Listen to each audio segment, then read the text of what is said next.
Bye.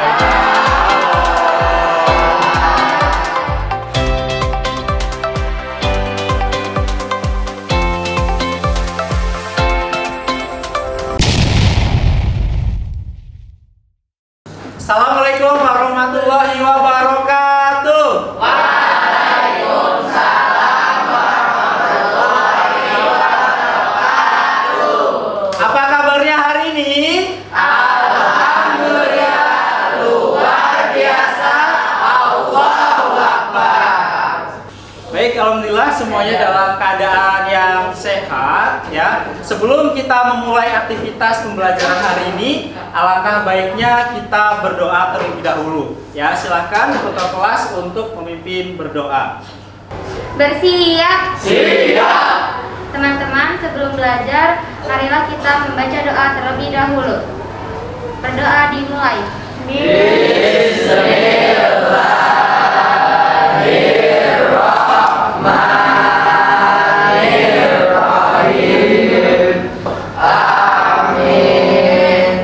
Baik, selanjutnya adalah Bapak akan mengecek kesiapan dan juga mengecek presensi kalian ya. Jadi yang Bapak panggil silahkan angkat tangannya.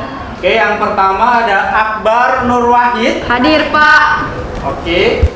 Kemudian Anissa Nivia. Hadir, Pak. Oke. Selanjutnya Kenzi Asmi. Hadir, Pak. Oke. Baik, untuk saudara anakku ya, tadi sudah Bapak absen semuanya. Alhamdulillah semuanya hadir ya untuk pertemuan hari ini. Dan selanjutnya, adakah yang masih ingat materi dari pertemuan minggu yang lalu? Arti kedudukan dan fungsi Pancasila, Pak. Oke, tepat sekali, tepuk tangan untuk Fenza.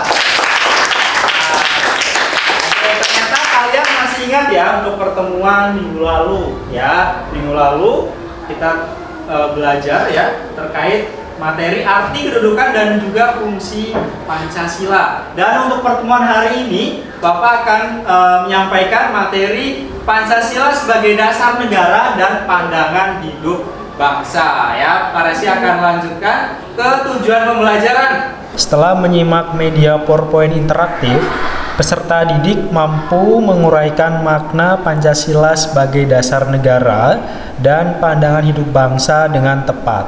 Yang kedua, setelah melaksanakan pembelajaran problem based learning, peserta didik mampu menganalisis Pancasila sebagai dasar negara dan pandangan hidup bangsa dengan benar. Baik, untuk anak-anakku, di sini Bapak sudah tampilkan ya sebuah motivasi dari hadis. Di sini hadis riwayat Muslim. Carilah ilmu dari buaya sampai liang lahat. Ya, maksudnya adalah kalian harus tetap semangat ya dalam halnya belajar. Ya, belajar dari kecil sejak dini sampai akhir hayat kalian. Dari Sabang sampai Merauke, berjajar pulau-pulau, sambung menyambung menjadi satu. Itulah Indonesia. Anak soleh. Siap. Oke, baik. Untuk selanjutnya ya, Bapak minta kalian untuk mengamati sebuah gambar yang akan Bapak tampilkan. Dan ini ada kaitannya sebagai materi kita ya, Pancasila sebagai dasar negara. Nah, untuk gambar yang pertama, nah di sini kalian amati dengan baik. Nah, kira-kira ini gambar apa, Nak? Fondasi bangunan. Betul, tepat sekali. Biasanya kalau fondasi itu tempatnya di mana? Di bawah. Ya, ada di bawah ya, paling dasar. Betul. Jadi diibaratkan Pancasila itu sebagai sebuah fondasinya. Kemudian sebuah negara, kemudian rakyatnya, pemerintahannya adalah sebuah bangunan. Ya, sebuah negara yang kuat, yang kokoh, ya ini harus didasari dengan dasarnya dulu yang pokok, yaitu di sini adalah Pancasila. Seperti itu ya. Nah, dari dua gambar ini kira-kira adakah dari kalian yang bisa menjelaskan Apa itu Pancasila sebagai dasar negara? Pancasila sebagai dasar negara adalah Pancasila digunakan sebagai dasar oleh negara dalam mengatur pemerintahan dan penyelenggaraan negara.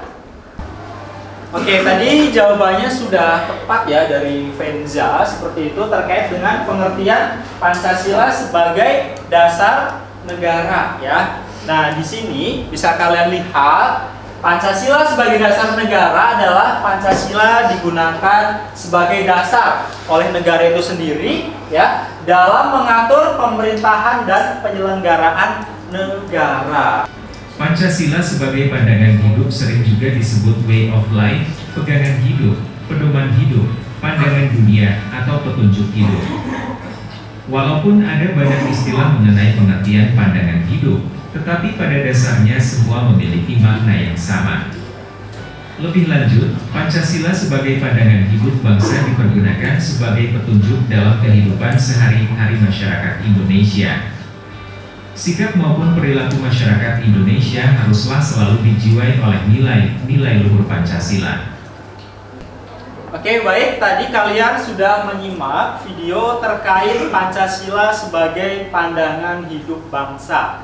Ya, dari video tadi, siapa yang ingin menjelaskan apa itu Pancasila sebagai pandangan hidup bangsa? Saya Pak, jadi Pancasila dijadikan petunjuk dalam kehidupan sehari-hari bermasyarakat dan berwarga negara Indonesia. Artinya sikap dan perilaku harus sesuai dengan nilai-nilai yang terdapat pada Pancasila. Jawabannya tepat. Oke, tepuk tangannya untuk Gazi semuanya. Oke. Dan tadi ya Pak Resi sudah menguatkan jawaban tadi dari Gazi sudah betul. Nah, di sini kaitannya dengan Pancasila sebagai pandangan hidup bangsa. Ya, Pancasila dijadikan petunjuk ya dalam kehidupan sehari-hari masyarakat Indonesia seperti itu. Kemudian kaitannya dengan sikap dan perilakunya pun ya di sini harus sesuai juga dengan nilai-nilai luhur Pancasila.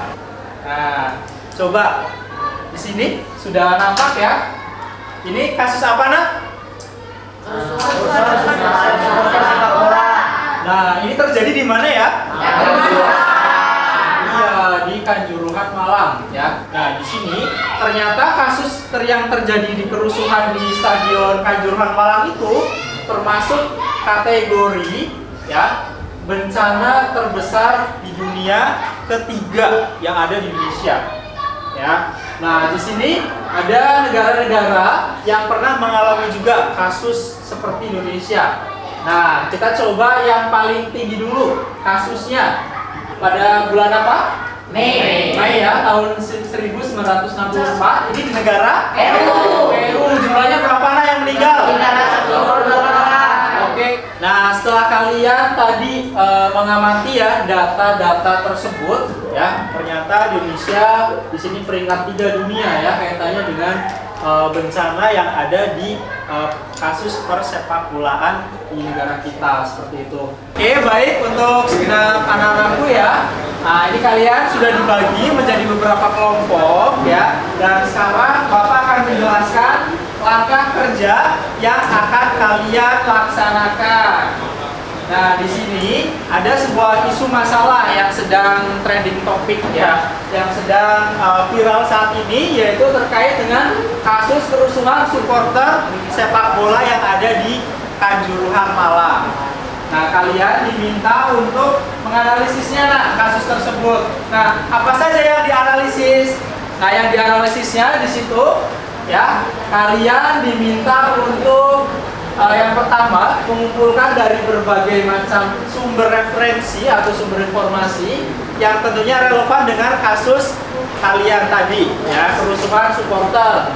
Kemudian kalian juga mengumpulkan dan juga mengolah datanya di dalam media PowerPoint. Di situ kalian bisa sisipkan gambar, bisa sisipkan videonya sebagai bahan presentasi. Nah, setelah itu, setelah data terkumpul, kalian akan melakukan presentasi kelompok dan kelompok yang lain silahkan bisa saling menanggapi satu sama lainnya. Seperti itu. Dan jangan lupa nanti di media PowerPoint-nya kalian sematkan juga di situ solusi dari permasalahan yang dihadapi seperti itu ya.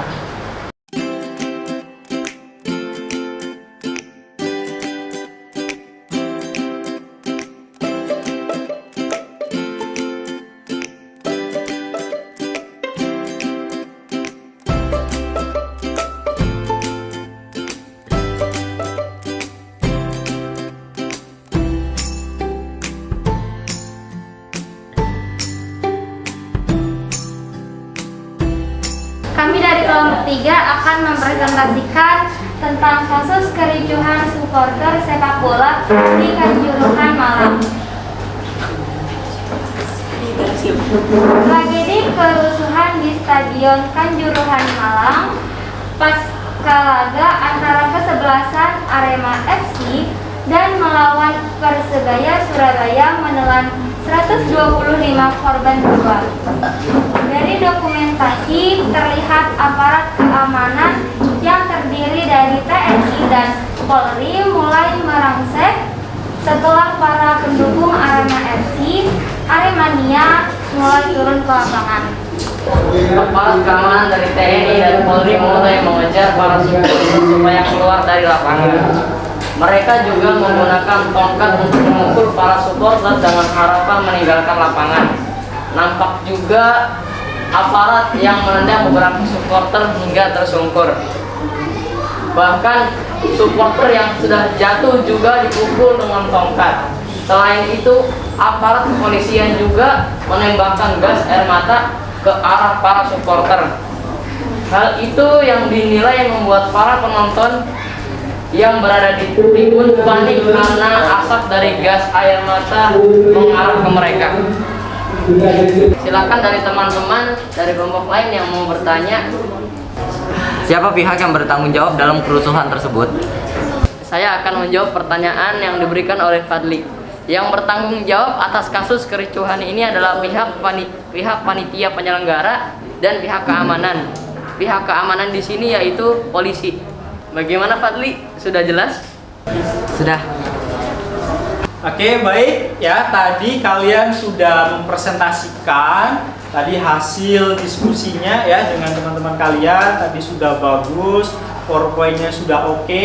Kemudian kalian juga sudah bisa menganalisis kaitannya dengan Pancasila sebagai dasar negara dan pandangan hidup. Dan itu dikaitkan dalam isu atau kasus dari kerusuhan supporter yang ada di daerah Malang.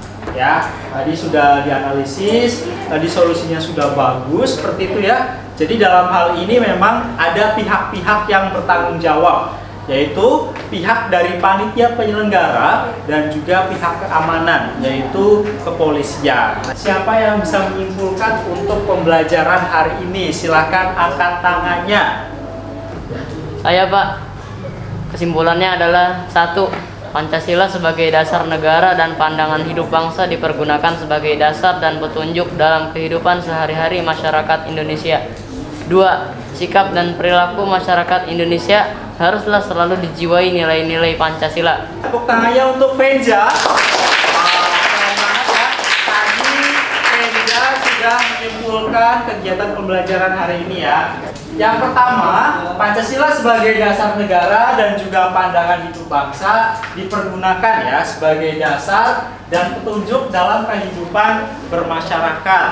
Yang kedua, sikap dan perilakunya tentu haruslah selalu dijiwai ya, dalam hal ini adalah nilai-nilai Pancasilanya. Kemudian yang ketiga, tanpa memiliki dasar negara, bangsa Indonesia akan terombang-ambing ya dalam menghadapi persoalan yang timbul baik dari masyarakatnya sendiri maupun nantinya dari persoalan dunia ya. Jadi Pancasila sebagai dasar negara dan sebagai pandangan hidup itu merupakan suatu hal yang tidak bisa dipisahkan dari negara Indonesia dan itu sangat penting bagi negara kita ya. Kalian akan mengerjakan untuk evaluasi ya, Bapak sudah siapkan untuk evaluasinya.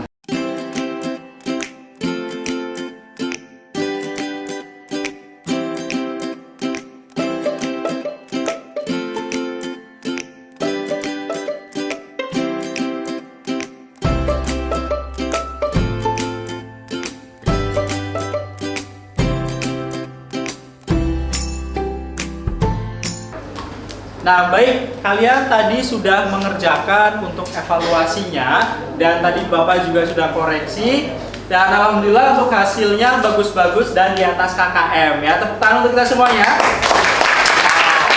Nah, berarti kalian sudah paham terkait dengan makna Pancasila sebagai pandangan hidup bangsa dan juga sebagai dasar negara ya. Dan Bapak ingin meminta refleksi untuk pembelajaran hari ini ya. Silakan ada yang bisa menceritakan refleksi pembelajarannya. Materi yang dibawakannya cukup menarik. Saya menjadi paham makna Pancasila sebagai dasar negara dan pandangan hidup bangsa Indonesia. Belajarnya seru dan kita diminta untuk memecahkan sebuah permasalahan dalam pembelajaran sehingga melatih untuk berpikir kritis. Ya, senang sekali pembelajaran hari ini karena bisa diskusi bareng teman, ya, kelompok saling menanggapi dalam memecahkan sebuah persoalan terkait materi pembelajaran yang disampaikan. Baik, untuk senapan anakku, alhamdulillah ya, tadi kita sudah merefleksikan pembelajaran hari ini. Dan alhamdulillah, tadi refleksi dari kalian positif semuanya. Dan sekarang ya, saatnya kita ke agenda selanjutnya, yaitu materi pekan depan. Ya, untuk materi pekan depan, kita akan belajar tentang kedudukan dan makna pembukaan UUD Negara Republik Indonesia tahun 1945. Ya, silahkan kalian bisa baca dulu dari modul atau bahan ajar yang sudah Bapak bagikan ya. Itu ya untuk pembelajaran di pekan depan. Dan alhamdulillah untuk materi kita sudah selesai untuk hari ini. Kalian sangat luar biasa sekali. Tepuk tangannya untuk kita semuanya.